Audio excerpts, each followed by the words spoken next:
Ang senyorito mo, ipamalengke mo. Opo, ha? Bumili ka ng mga sariwang gulay. Para makatikim naman siya ng sariwang gulay dito sa atin. Opo, senyor. Ha? O, sige.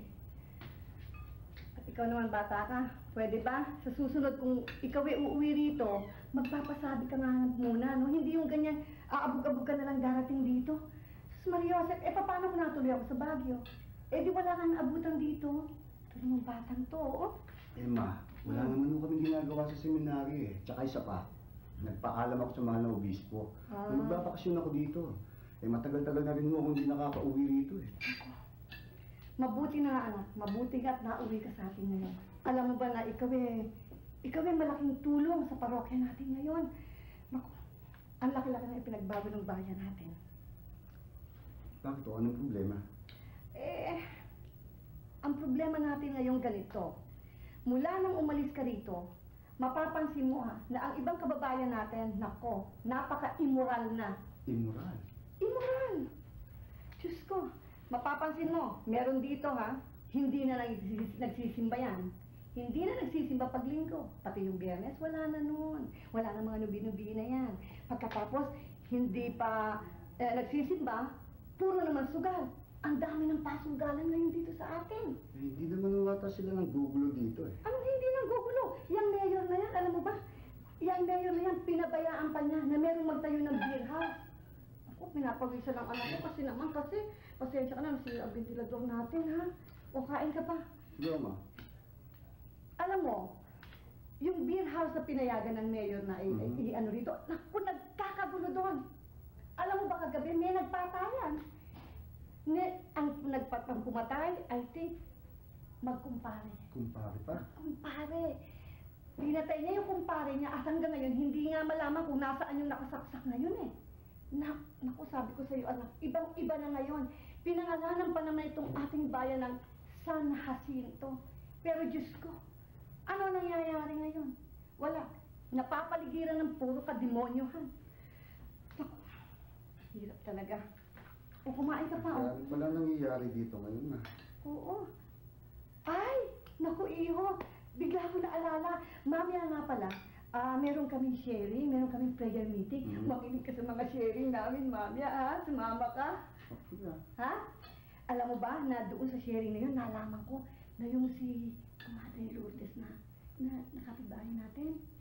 Alam mo ba na 3 beses na pala yung nagpalaglang? Naman. Baka kung sa kani-kanino niyo pinagsasabihan. Hoy, hindi, ano naman palagay mo sa akin, ano, chismosa? O yun, hindi ako marunong magsabi ng lihim ng may lihim. Basta sasama ka sa akin mamaya, ah. Ma, bahala na. Pagod ako eh. Pahinga muna ako. O sige, pero sa susunod sasama ka. Bahala na ho. Ano bang bahala na? Basta sa susunod sasama ka. Dahil iho, ipinagmamalaki kita. Aba, biro mo, dito sa bayan ng San Jacinto, ikaw lamang ang magiging pangatlong pare. Dito at iyan ay swerte raw ng parokya. At swerte ko rin yan. Grasya ko rin yan, iho. Ha? Sasama ka. Basta bahala naman. Basta sasama. Hala, inom na nito.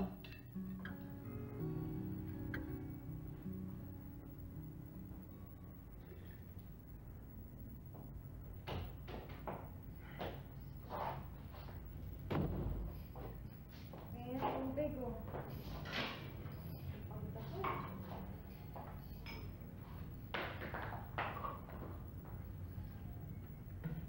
Ito.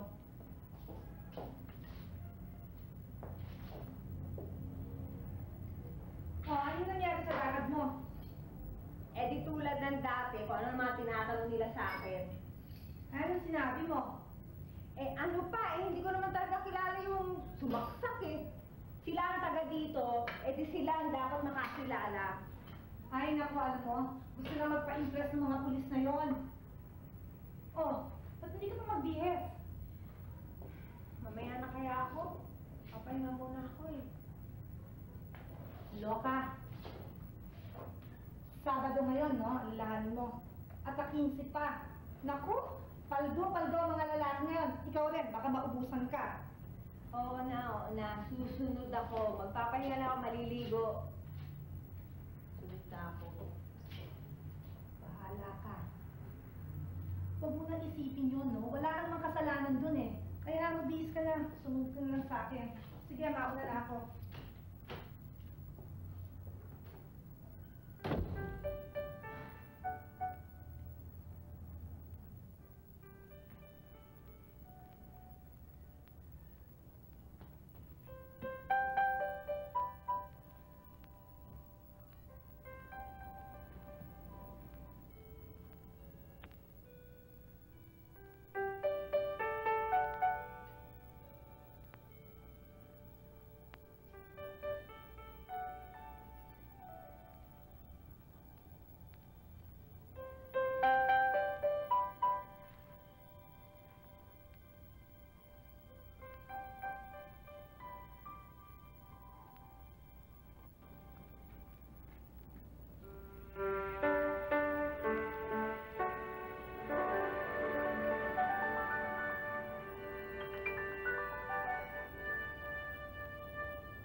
Father. Kung talaga raw yan ang pinakaundang maganda nating maaaring gawin, Oh. tutulog siya. Good. At ako naman nagpunta na rin ako doon sa mga ilang pinuno ng mga samahang pansimbahan. At sinabi ko ang iyong mga balak. Payag naman sila. Kaya nga lamang, magpapadala tayo ng kopya ng petisyon at sila na raw ang bahalang magpapirma sa kanilang mga kasapi. Well, okay, tama yun. Kailangan siguro, ang gawin natin talaga, gawin natin kaagad sa lalong madaling panahon tumanang. Dahil alam mo, pag hindi pa naalis yung mga beer houses na yan dito, nako, ang laking gulo yan sa bayan natin. Malaking perwisyo. Pero, Doña Catalina, mukhang mahihirapan tayo. Bakit? Abay, malakas ang usapan dito sa bayan. Nahawak daw ng tiga-itaas ang beer house na yan. At kailan lang namin nalaman? Pamangkin pala ng may-ari yung beer house na yan. Pamangkin pala ni Mayor yun. Oo. At hindi lang yan. Yung palang beer house na yan, hindi lang yan ang hawak ng munisipyo. Kung hindi, ang mga naglipa ng mga pasugalan dito sa Jacinto. Aba, Doña Catalina, mabigat na kalaban yan. Alam ko yun. Pero, hindi ba, pipirma naman yung pare. Papipirmahin natin. At saka lahat ng mga kasamahan natin na kasapi dito sa pansimbahan. Tignan ko lang. Kailangan gawa ng mayor ng paraan lahat yan para maalis na yung mga beer houses na yan. Aba, kung hindi, nako ang kalaban na niya, ang Diyos. Pambira ka naman, Rodel, oh. May isa ka na nga lang dadalaw dito, problema pa dala mo. Mabigat yan, pare. Alam na ba ni Doña Catalina yan? Wala pa kasi sa pagkabata ko pinangarap na ni Mama na maging isang pari ako. Yung makita ako nagmimisa. Pero magulong isip ko, pare. Gusto ko rin sana siyang pagbigyan, pero may pangarap din naman ako Mabigat nga yan, pare. Mahirap pa nito. Malapit ka na kamong ordinan. Kung anong balak mo yan? Ewan ko, bahala na. Mabuti pa niyan, huwag mo munang isipin. Makakita ka rin ng solusyon sa problema mo pagdating ng araw. Tama, pare. Ang mabuti pa, mag-good time muna tayo. Para makalimutan mo yan. Kasi pag lagi mo iniisip yung problema mo, pare, mas lalo ka lang malilito. Tama-tama pala yung punta namin dito ni Alan. Bakit? Hindi ka kasi naglalalabas eh. Hindi mo ba alam na malapit na itong ikasal? Kaya nga nag-usap na kami ni Inel Total, tayong tatlo lang nag-leader sa barkada. Tayong tatlo lang nalabas. Nagpadala nga si Lito ng $50 pare, pandagdag sa good time natin. At kabilin-bilinan niya na kung sakali man daw at nandito ka, hindi pwedeng hindi ka kasama. Saka, sabi niya, padalan daw natin siya ng litrato natin 3. Kasi baka maging killjoy lang naman ako sa inyo Alam niyo naman hindi ako sanay sa ganyan lakad. Paano naman? Tatatlo na kami sa inyo yan tatatlo na nga lang tayo sa barkada, hindi ka pa sasama.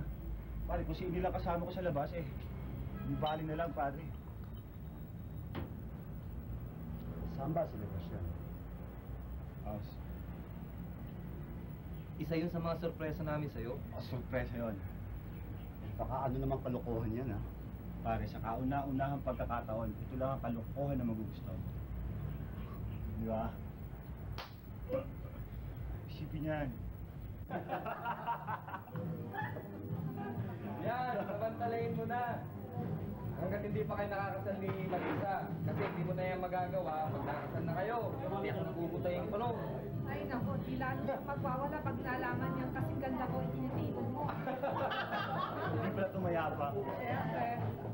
Please lang naman, Inel, ano? Sa susunod naman na bibigyan niyo ako ng katable. Yun namang nagsasalita, pipi yata akong katabi ko Bakit nag-usapan mo naman kasi si Raquel, no? Nagalit na tuloy yan. Maristar dito yan, ibig sabihin, mahal na binabayad natin dyan. Kaya pag yalagan sa balutan at umalis, Lugi na tayo. Pasensya ka na, Raquel. Hindi ka sasanay yan wala kasing biro sa seminaryo. Pero sa sibilan. Tama ba yung narinig ko? Pari ka? Nay! Dahil ngayon lang ako nakatable ng pare. Naman pala yung mga Wala. Ay, gano'n na rin nun. At least ngayon, Estela, meron na akong abogado sa langit. Dapat yan, kami namin.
Magkape ka muna, Rodel, oh. Alam nyo, napapansin ko na bagay kayong dalawa. Pati pangalan nyo, magkatunog. Rodel, Raquel. Naku, Rodel, pasensya ka na dyan kay Stella, ha? Talagang makulit yan, eh. Ay, nagsalita ang kondesa. Eh, ikaw nga kanina sa beer guard, kinukulit-kulit mo itong si Rodel, eh. Diba, Rodel? Okay lang yun. Buti nga, nakilala ko kayo eh. Nagkaroon ako ng kaibigan. Kaibigan daw, oh. Baka maliligawan. Kahit na si Raquel, ah. Stella, ano ka pa? Hindi ka na nahiya kay Rodel, ha? Eh bakit? Kung doon din naman ang tuloy niya, eh. Bakit patatagalin pa natin? Diba, Rodel? Naku, Rodel, sa akin ka makinig. Pasensya ka na talaga dyan sa kaibigan ko. Madaldal kasi yan, eh. Napakain kasi ng kung ano, eh.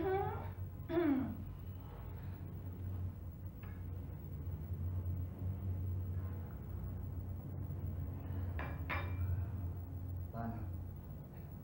Saka na lang ako babalik. Ah, Pwede. ikaw, kung gusto mo, okay lang, meron ka. Anytime.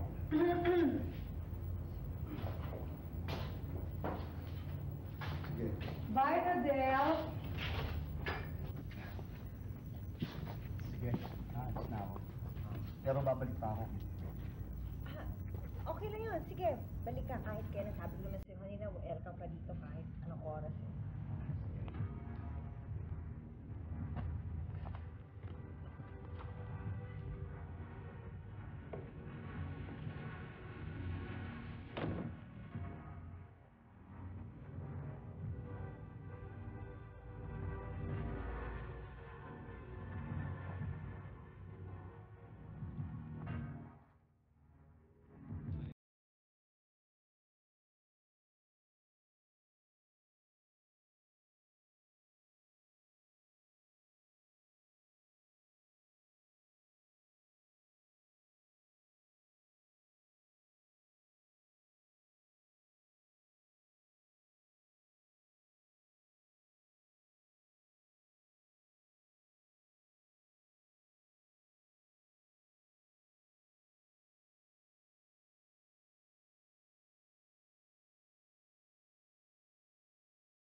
Ma?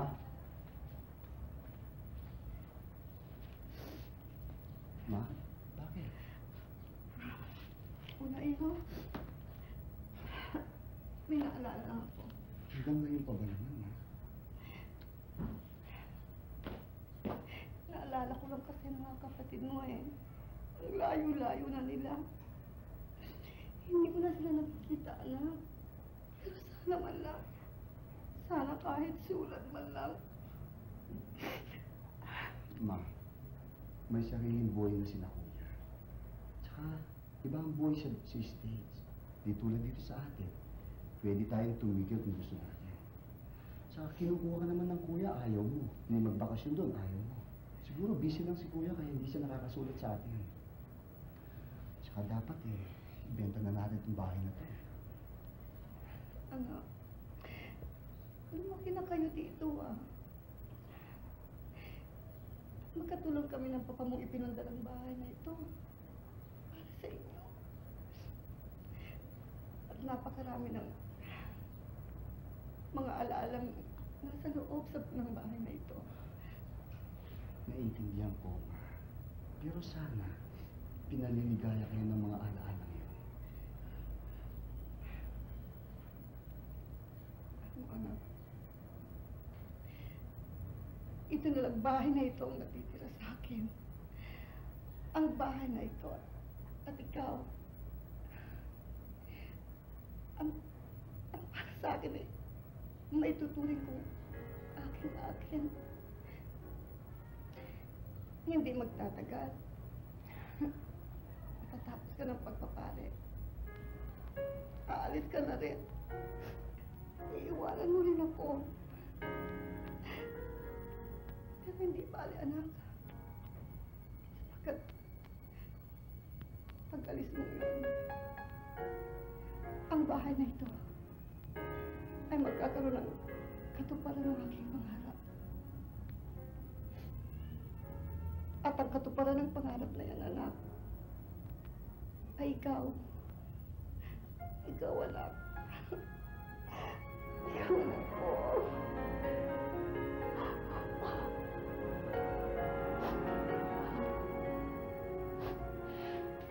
Yung kape? Ayoko po. Ikaw na lang.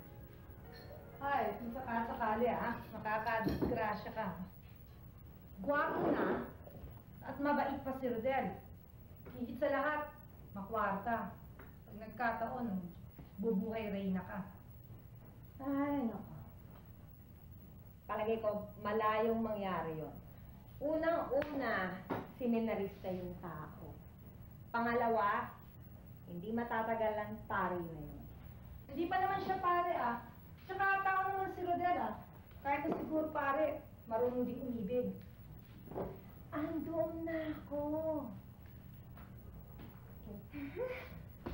O sige, ipagpalagay pa lang natin hindi seminarista si Rodel.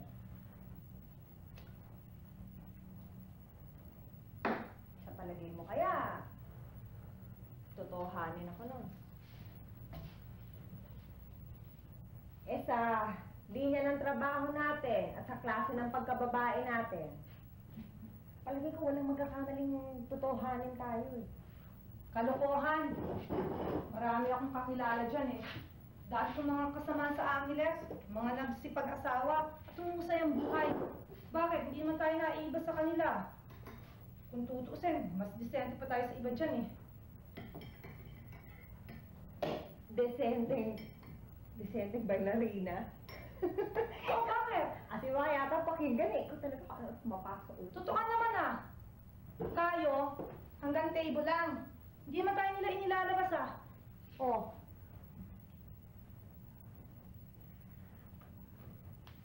Ay, nako. Estela. Bali-baligtarin mo man ang mundo, hostess pa rin tayo. Hostess. Ay, naku, pwede ba? Tigilan mo na yung mga ilusyon mo, baka mahawa pa ako. Oh, halimbawa, ligawan ka ni Rodel. Halimbawa lang, Anong gagawin mo?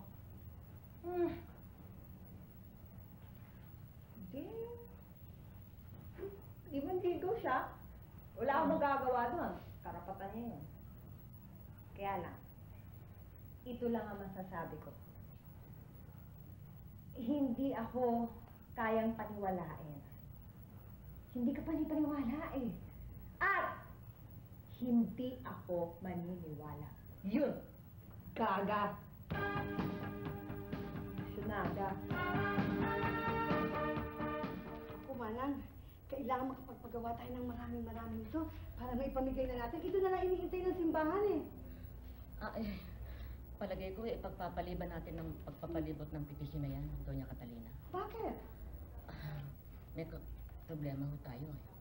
Problema? Eh ano pa naman ang ipoproblema mo niyan? Ang ganda-ganda ng pagkakasulat. Eh Diyos ko naman, pag nagreklamo pa si Mayor niya, wala na ako masasabi sa kanya. Hindi ho si Mayor ang problema, Doña Catalina. Sino? Si Rodel. Si Rodel?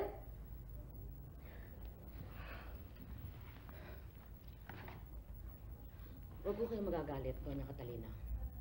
Kalat na ho sa buong bayan ang ginagawa ni Rodel. At yan din ho ang dahilan kung bakit laging nagpupulong ang mga samahan ng pangsimbahan. Yan ang pinag-uusapan.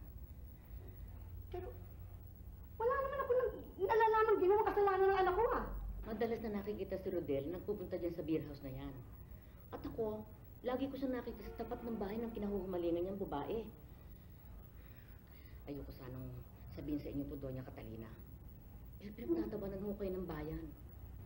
Kayo raw ho ang nagpapaumpisa ng pagpapaalis ng beer house na yan. Pero hindi naman nyo kayang kontrolin ang anak ninyo.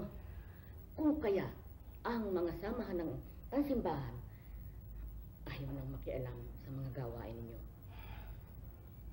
Bahala na raw silang gumawa ng sarili nilang hakbang.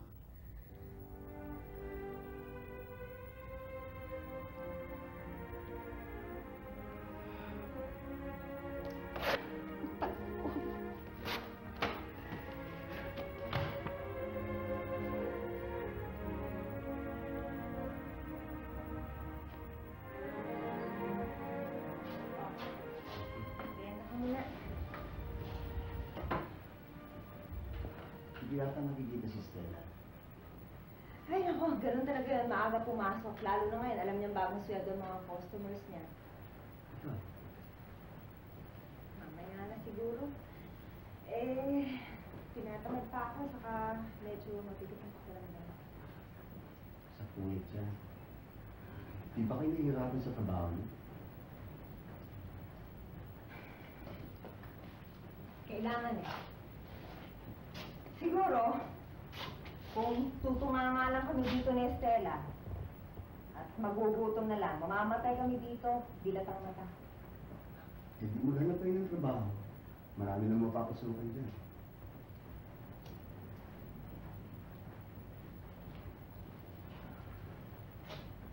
Sino naman kaya ang kukuha sa amin? Ni wala kaming pinag-aralan. Yun nga mga tao dyan eh.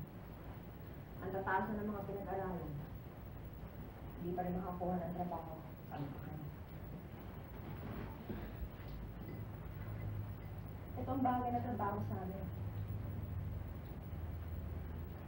Ang puhunan mo lang dito, ibay na sigmula. Magpahimas ka lang. Pahalik-halik. Pera na agad yun. Kaya gusto mo na rin.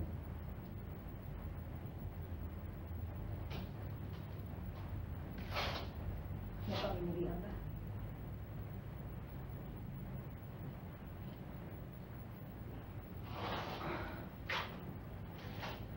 Alam mo, nangarap din ako minsan eh. Sabi ko sa nanay ko, magbabaka sakali ako sa Manila. Hahanap ng trabaho. Tapos, mag-iipon. Nakaipon na ako, sabi ko sa kanya, kukunin ko sila kasama mga kapatid ko. Ano nangyari? Wala rin bigyan ng pagkakataon sa akin.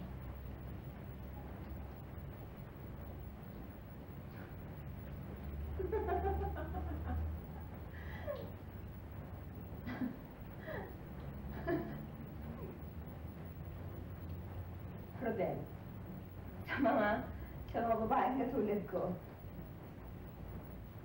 Ito lang ang pinakamadaling trabaho para mabuhay.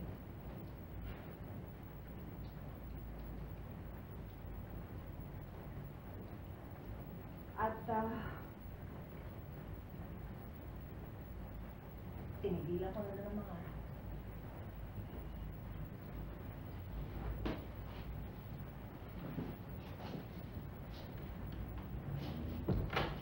Kahit man lang hangarin mong makahawa sa kinalala kay Mama.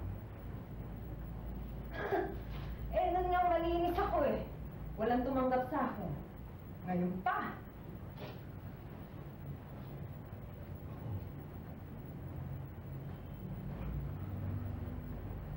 Pari ka na lang. Para pagdating ng pagkakataon,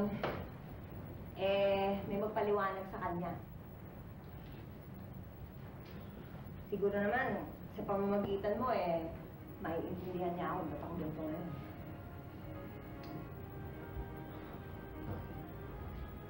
Huwag kang muna susunod. Malaki pa ang pagkakagat mo. Magsasama tayo. Lalayo tayo. Mag-uumpisa tayo. Diyos ko naman, Budel, pwede ba huwag mo na lang paguluhin? Tama na sa akin yung nagkakilala tayo. Naging magkaibigan tayo. Tama sa akin yun. At isa pa, ayokong ako maging dahilan para hindi matuloy ang pagkakataon.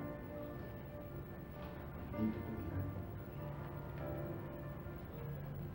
Natutuwag ka na. Mahal mo rin ako. Alam ko, gusto mo rin magpapalala. Pero ayaw mo na pumilis.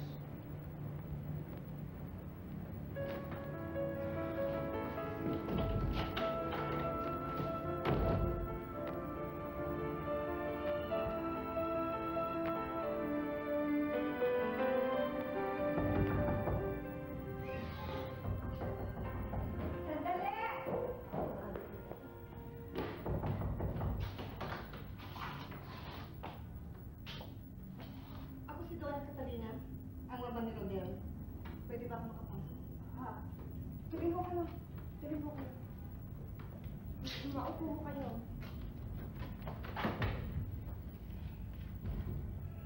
Hindi na ako magpapaligoy-ligoy pa. Layuan mo ang anak ko. Hindi ho ako lumapit kay Rodel Donna Catalina. At hindi ko rin ho ugali ang pigilan ng isang tao sa kung ano man gusto niya.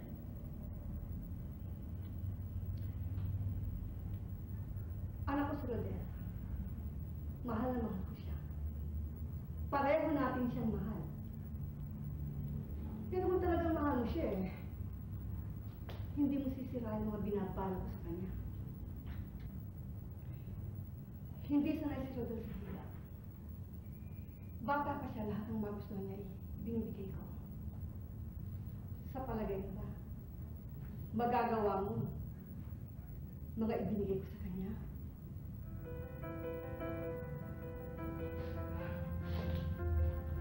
Raquel, maging practical naman tayo sa buhay. Si Rodel ay mahal mo. Pero hindi ka na bagay sa kanya. Hindi ka bagay sa amin, Angkan.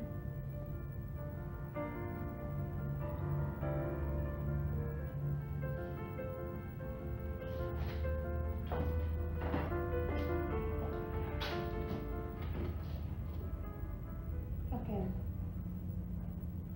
iwanan mo ang ito. At kung may kailangan ka, sabihin mo lamang sa akin.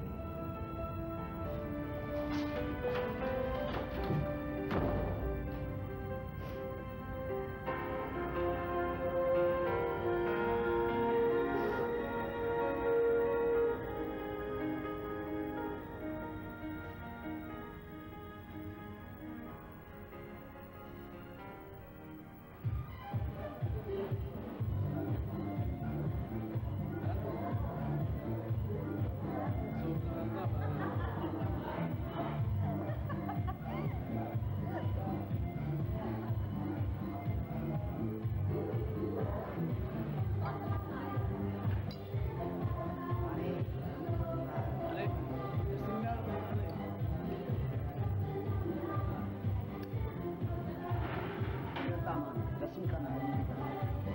Sandali lang. Rodel, para maintindihan mo, impyerno to, hindi ito namin, ano? Umuwi ka na, lasing ka na eh. Ayoko! Halika na! Ano ka ba? Nasasaktan ako! Ayoko sumakas sa'yo! Bitiran mo ang aray ko! Pare, huwag kang makulit kung ayos sumama sa yung babae, ah. Huwag kang makikialam, hindi mo alam kung pinag-usapan namin.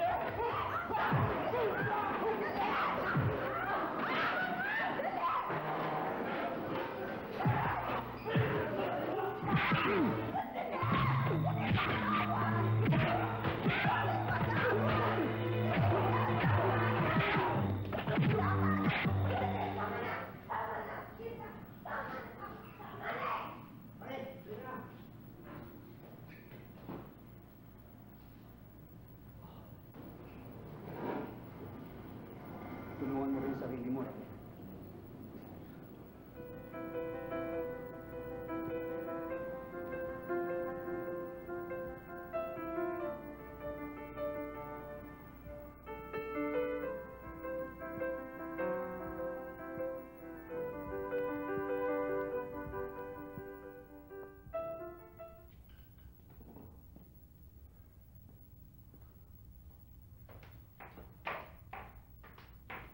Rodel! Sandali lang, ha? Sulat ito galing sa obispo. Walang kwenta kang anak. Hindi mo na ako binigyan ng kahihiyan. Walang hiya ka talaga. Ipinagpalit mo ang bukasyon mo. Dahil lamang sa walang kwentang babae mo na kung kanino nang galing. Pipili ka na rin lamang ng babae. Hindi ka pa pumili ng babae matino! Malinis! Mas marumi yung mga taong wala nang ginawa, kundi tingnan ang mga pangit na mukha ng kapwa. Mga taong nagtatago sa mga dasal, pero sa totoo, mga mapangirat na pamuska. Rodel, hindi ako papayag na mapunta ka doon sa babae niyon! Rodel, anak, mahal kita. Kung talagang mahal niyo ako, Mama, hayaan niyo ako yun. Mula sa pagkabata ko, kahit anong hinihin, binibigay ko. Pikit mata kong sinusunod ang mga gusto ko. Hindi na ako bata, Mama. Hindi na ako yung dating model na walang sariling pag-iisip. Mahal ko sa Raquel. Si Raquel ay makasalanan! Sa mga taong katulad ni Raquel, sa mga taong kulang sa kaalaman, kumakalaman si Kumara. Isa lang ang kailangan mo bigyan ng pagkakataon sa kanya. Hindi tayo mga Diyos para ipagkait ang hinihiling ng pagpapatay. Pakakasalan ko si Raquel. Hallelujah. Tandaan mo ito. Tandaan mo ito, Rodel. Hindi ka na makakabalik sa bahay na ito. At sa pag-alis mo ngayon, tangay mo na ang karapatan bilang isang iskaro! Rodel! Rodel! Hindi pa ako tapos sa'yo! Hindi pa ako! Rodel!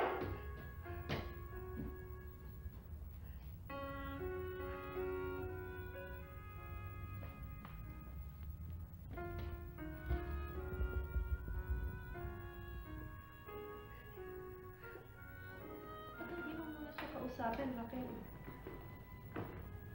Stella, sa mga ginawa ko sa kanya, hindi na babalik yun. Saan ngayon ang tuloy mo?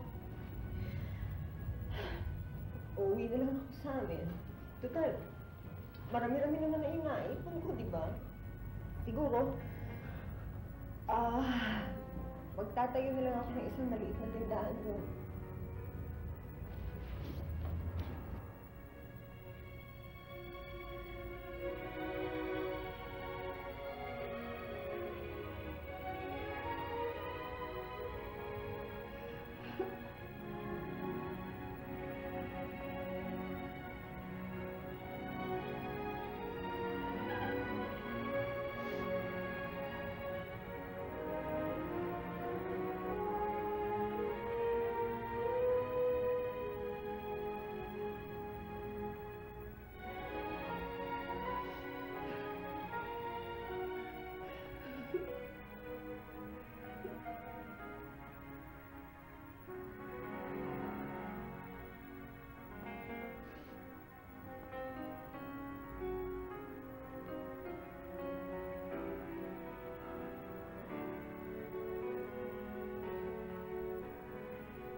magbilin. Kung sakali mo, makikita mo siya, sabihin mo maraming salamat.